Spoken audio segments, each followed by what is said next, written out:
दोस्तों, अगर आपका सपना है कि पायलट बनकर अपने करियर की ऊंची उड़ान भरें, तो आपके लिए एक बहुत अच्छी खबर है।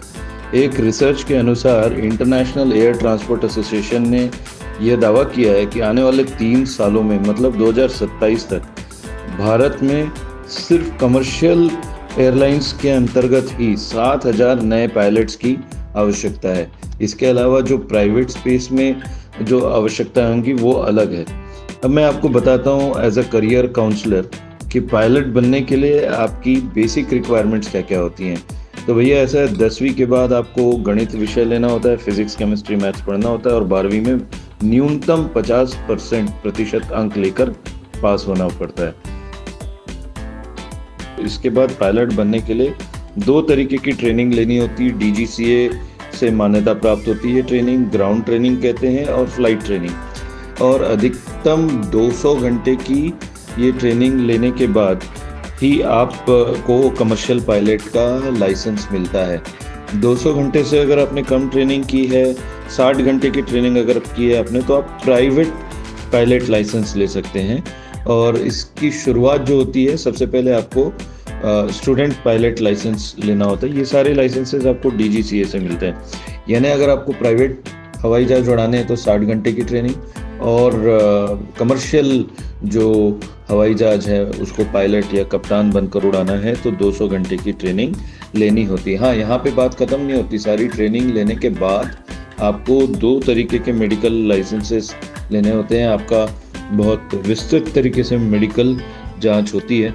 तो आप अगर पायलट बनना चाहते हैं तो पहले अपने आप को मेडिकली क्लियर कर लीजिए, ताकि किसी हॉस्पिटल में जाके अपना मेडिकल फिटनेस कर लीजिए। किसी करियर काउंसलर से समझ लीजिए कि किन किन बातों पे मेडिकल फिटनेस पे विशेष महत्व दिया जाता है पायलट बनने की ट्रेनिंग के बाद।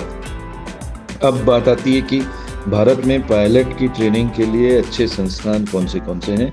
तो ये कुछ संस्थान के नाम मैं बता रहा हूँ। Indira Gandhi institute of aeronautics IGIA new Delhi, Madhya Pradesh flying club Indore, Bombay flying club Mumbai, Indira Gandhi राष्ट्रीय उड़ान अकादमी IGRUA रायबरेली, ये काफ़ी समय से है और बहुत फेमस है। सरकारी विमानन प्रशिक्षण संस्था GATI गति भुवनेश्वर, है ना।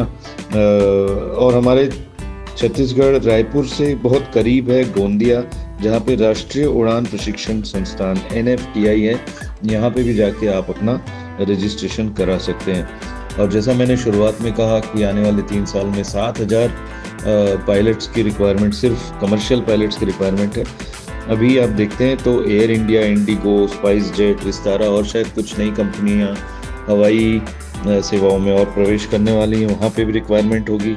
आप कार्गो एयरलाइंस में ब्लू डार्ट, क्विक जेट, इस तरीके की जो सेवाएं हैं जो कार्गो को एक जगह से दूसरी जगह ले जाती हैं देश में और विदेश में, वहाँ पे भी पायलट की रिक्वायरमेंट होती है।